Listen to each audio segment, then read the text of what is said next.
নমস্কাৰ অন্য এটা ভিডিঅ'লৈ আপোনালোক সকলোকে স্বাগতম জনাইছোঁ। আজি আমি কথা পাতিবলৈ গৈ আছোঁ প্ৰধানমন্ত্ৰী মাতৃ বন্দনা যোজনাৰ বিষয়ে। এই আঁচনিৰ অধীনত গৰ্ভৱতী আৰু প্ৰথম বা দ্বিতীয় সন্তান লাভ কৰা মহিলাক ক্ৰমে 5,000 আৰু 6,000 সৰ্বমুঠ 11,000 টকা দিয়া হয়। কেনেকৈ লাভ কৰিব পাৰিব, কোনে লাভ কৰিব পাৰিব, কি নথিপত্ৰ লাগিব আৰু কেতিয়া লাভ কৰিব পাৰিব, এই সকলো কথা আজিৰ ভিডিঅ'ত বিতংকৈ ক'বলৈ গৈ আছোঁ। লগতে আপোনালোকক মই আবেদন কৰিও দেখুৱাম। ভিডিঅ'টো সম্পূৰ্ণকৈ চাব আৰু আবেদন কৰাত যদি অসুবিধা পায় তেন্তে মোক কমেণ্ট কৰিব, নিশ্চয় মই আপোনালোকক সহায় কৰিম। এতিয়া কথাটো হৈছে আপোনালোকে কেনেকৈ লাভ কৰিব পাৰিব এই 11,000 টকা। ইয়াতে দুটামান কথা আছে, আপোনালোকে ভালকৈ বুজি ল'ব। আপোনালোকৰ প্ৰথম সন্তানটো যদি ল'ৰা হয়, প্ৰথম সন্তান যেতিয়া আপোনালোকে লাভ কৰে তেতিয়া ল'ৰা পায়, তেন্তে আপোনালোকে মাত্ৰ 5,000 টকা পাব। যদি আপোনালোকৰ প্ৰথম সন্তানটো ছোৱালী হয়, নেক্সট সন্তানটো যদি আপোনালোকৰ ছোৱালীয়ে হয় তেন্তে আপোনালোকে নেক্সট সন্তানৰ বাবদ 6,000 টকা পাব। চৰকাৰে এই সকলোখিনি টকা মাতৃ আৰু সন্তানৰ পুষ্টিৰ বাবে দিয়ে। এই টকা সকলো গৰ্ভৱতী মহিলাই লাভ কৰিব পাৰিব। আপোনালোকক প্ৰয়োজন হ'ব আধাৰ কাৰ্ড আৰু বেংক পাছবুক, আৰু বেংক পাছবুকটো আপোনাৰ আধাৰ কাৰ্ডৰ লগত লিংক থকাটো খুবেই প্ৰয়োজন, কাৰণ এই টকাটো DBT চিষ্টেমৰ জৰিয়তেহে সোমায়, ডাইৰেক্ট বেনিফিট ট্ৰান্সফাৰ। কাৰণ আধাৰ লগত যদি আপোনাৰ বেংক একাউণ্ট লিংক নাথাকে তেন্তে আপোনালোকে টকাটো পাবলৈ সক্ষম নহ'ব। লগতে আপোনালোকক এটা খুবেই গুৰুত্বপূৰ্ণ নথি লাগিব। যেতিয়া আপোনালোকে কনফাৰ্ম হয় যে আপুনি প্ৰেগনেণ্ট হৈছে বা মহিলাগৰাকী প্ৰেগনেণ্ট হৈছে, তেতিয়া আপোনালোকে আশা আৰু অংগনবাড়ী কেন্দ্ৰত ৰেজিষ্ট্ৰেশ্যনটো কৰিব লাগে, আৰু আশাই আপোনালোকক হস্পিটেলত লৈ যায়, আৰু হস্পিটেলত লৈ যোৱাৰ পাছতে হস্পিটেলৰ পৰা এটা কাৰ্ড দিয়ে, বেজি কাৰ্ড বুলিও ক'ব পাৰিব। এই কাৰ্ডটো আপোনালোকক প্ৰয়োজন হ'ব। তাতে এটা ৰেজিষ্ট্ৰেশ্যন ID নাম্বাৰ থাকে, সেই ID নাম্বাৰটো আপোনালোকে আবেদন কৰোঁতে দিব লাগিব। চ' সেইটো ID নাম্বাৰটো আপোনালোকক প্ৰয়োজন হয়। আৰু কেতিয়া লাভ কৰিব পাৰিব এই টকা? চাওক, আপোনালোকে দুটা কিস্তিত টকাটো লাভ কৰিব। প্ৰথম কিস্তিত আপোনালোকে 3,000 টকা পাব। সন্তান জন্ম নোপোৱাৰ আগতে আপোনালোকে সেইটো লাভ কৰিব মাতৃৰ পুষ্টিৰ বাবে, আৰু সন্তান জন্ম হোৱাৰ পাছত 2,000 টকা আপোনালোকে লাভ কৰিব যদি আপোনাৰ পুত্ৰ সন্তান হয়। যদি আপোনালোকৰ প্ৰথম সন্তানটো ছোৱালী হয় আৰু নেক্সট সন্তানটো যদি ছোৱালী হয় তেন্তে আপোনালোকে পুনৰ 6,000 টকা লাভ কৰিব। টোটেল 11,000 টকা আপোনালোকে লাভ কৰিবলৈ সক্ষম হ'ব। আবেদন কৰিবলৈ আপোনালোকে অংগনবাড়ী কেন্দ্ৰৰ যোনটো হেড হয় তেখেতৰ লগত কথা পাতিব পাৰে। তেখেতে আপোনালোকক আবেদন কৰি দিব।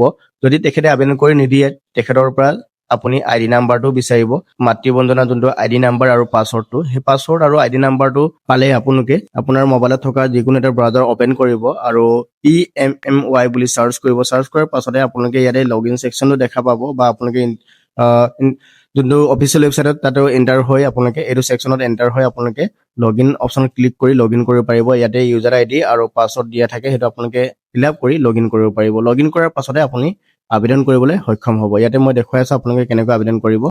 ৱেবছাইটত গৈ আপোনালোকে এবাৰ লগইন কৰাৰ পাছত ইণ্টাৰফেচ তেনেকৈ আহিব। ইয়াতে বেনিফিচিয়াৰী বুলি আহিব, বেনিফিচিয়াৰী ডাটা এণ্ট্ৰিটোত ক্লিক কৰিব। ক্লিক কৰাৰ পাছত আপোনালোকৰ যোনটো বেনিফিচিয়াৰী ৰেজিষ্ট্ৰেশ্যন সেইটোত ক্লিক কৰিব। ক্লিক কৰাৰ পাছতে প্ৰথম অপশ্যনটো যোনটো আছে সেইটোত আপোনালোকক প্ৰশ্ন কৰিব যে আপোনালোকে গভৰ্ণমেণ্ট এমপ্লয় হয় নেকি। যদি হয় য়েছ দিব, যদি নহয় ন' দিব। তাৰ পাছতে আহিব applying for first child, second child, ইয়াতে অপশ্যন আহিছে। অপশ্যনটো আছে 0 দিব লাগিব, আৰু ইয়াতে বেনিফিচিয়াৰী নাম দিয়া আছে, বেনিফিচিয়াৰী নামটো ইয়াতে দিব লাগিব। তাৰ পাছতে আধাৰ কাৰ্ড নাম্বাৰটো সুধিছে, তো আধাৰ কাৰ্ড নাম্বাৰটো আপোনালোকে চিম্পলি ইয়াতে এণ্টাৰ কৰি দিব। তাৰ পাছতে অলপ ৱেইট কৰিব, এতিয়া লোডিং ল'ব। ইয়াত আধাৰ অথেণ্টিকেশ্যনটো কৰিব। তাত অথেণ্টিকেট হৈ গ'লে আপোনালোকে ইয়াতে ডেট অফ বাৰ্থটো যোনটো আধাৰ কাৰ্ড মতে সেইটো দিব। ইয়াতে ডেট অফ বাৰ্থটো আপোনালোকে ছিলেক্ট কৰি দিব। তাৰ পাছতে আহিলে কাষ্ট, যোনটো কেটেগৰী হয়, ইয়াতে কেটেগৰী বুলি দিয়া আছে, কাষ্ট বুলি দিয়া নাই। আপোনালোকৰ যোনটো কাষ্ট হয়, যোনটো জাতি হয় ইয়াতে ছিলেক্ট কৰি ল'ব, ST SC OBC যি হয়। আৰু তাৰ পাছতে আহিলে ফোন নাম্বাৰ, ইয়াতে আপোনাৰ ইউজ কৰি থকা ফোন নাম্বাৰ হয় সেইটো আপোনালোকে ছিলেক্ট কৰি দিব। প্ৰেগনেণ্ট এণ্ড লেক্টেটিং AWWS, ইয়াতে আইডেণ্টিটি নং মই কৈছিলোঁ অলপ আগতে, আৰু শিশু কল্যাণ বিভাগৰ যোনটো কাৰ্ড হয় তাতে এটা নাম্বাৰ থাকিব। এটা নাম্বাৰটো ইয়াত পুট আপ কৰিব লাগিব, ইয়াত দিব লাগিব। তাৰ পাছত এখন কাৰ্ড স্কেন কৰি আপলোড কৰিব লাগিব। আপলোড কৰাৰ পাছতে আপোনালোকৰ যোনটো ৰেজিষ্ট্ৰেশ্যন কাৰ্ড নাম্বাৰটো আপোনালোকে এণ্টাৰ কৰি দিব। তাতে অলৰেডি আছে, মই ইয়াতো যোনটো আইডেণ্টিটি নাম্বাৰ আছে তাতে ছেম কাৰ্ড নাম্বাৰটো ছেমেই হ'ব। তাৰ পাছতে আছে লাষ্ট মেনষ্ট্ৰুৱেট পিৰিয়ড। তো ইয়াতে কি হ'ব, আপোনালোকৰ যেতিয়া লাষ্ট যোনটো ঋতু হৈছিলে সেইটো ডেটটো আপোনালোকে ইয়াতে দিব লাগিব। এণ্ড দি চেকআপ ডেটটো খুজিছে, তো যোনদিনাখন আপোনালোকে চেকআপ কৰিছিলে সেইটো চেকআপ ডেটটো আপোনালোকে এণ্টাৰ কৰি দিব। তাৰ নেক্সট অপশ্যনটো হৈছে এতিয়া প্ৰেজেণ্ট এড্ৰেছটো, আপোনালোকে গাঁৱত থাকেনে বা টাউনত থাকে ইয়াতে সুধিছে যদি গাঁৱত থাকে ৰুৰেল হ'ব বা যদি আপোনালোকে টাউনত থাকে তেন্তে আৰবান হ'ব আৰু এড্ৰেছটো ইয়াতে আপোনালোকে অকল ভিলেজটো প্ৰথমতে ভিলেজ বুলি লিখি আপোনালোকে ইয়াতে এণ্টাৰ কৰি দিব ভিলেজ গাঁওখনৰ নাম তাৰ পাছতে ডিষ্ট্ৰিক্টটো আপোনালোকে সিলেক্ট কৰি ল'ব আৰু যোনটো ডিষ্ট্ৰিক্ট হয় আৰু যোনটো আপোনাৰ ব্লক হয় মৌজা হয় সেইটো সিলেক্ট কৰি ল'ব তাৰ পাছত ইয়াতে গাঁওখনৰ নামো ওলাই যাব আৰু পিন কোডটো আপোনালোকে মেনুৱেলি এণ্টাৰ কৰিব তাৰ পাছত আপোনালোকে চিম্পলি সাবমিট অপশ্যনত ক্লিক কৰি দিব সাবমিট অপশ্যনত ক্লিক কৰাৰ পাছত আপোনাৰ অলপ ৱেইট কৰিব আৰু পাৰিলে আপোনালোকে এবাৰ আকৌ ফৰ্মখন পুনৰাই চাব ক'ৰবাত ভুল হ'ব পাৰে গতিকে আপোনালোকে ভালকৈ চাই ল'ব ফৰ্মখন যদি শুদ্ধ বুলি ভাবে তেন্তে আপোনালোকে সাবমিট কৰিব পাৰে সাবমিট কৰাৰ পাছত অলপ ৱেইট কৰিব কাৰণ ইয়াতে লোডিং লৈ থাকে গতিকে আপোনালোকে ৱেইট কৰিব ৱেইট কৰাৰ পাছতে নেক্সট অপশ্যনত গুচি যাব নেক্সট অপশ্যন যোৱাৰ পাছত আপোনালোকে ফৰ্মখন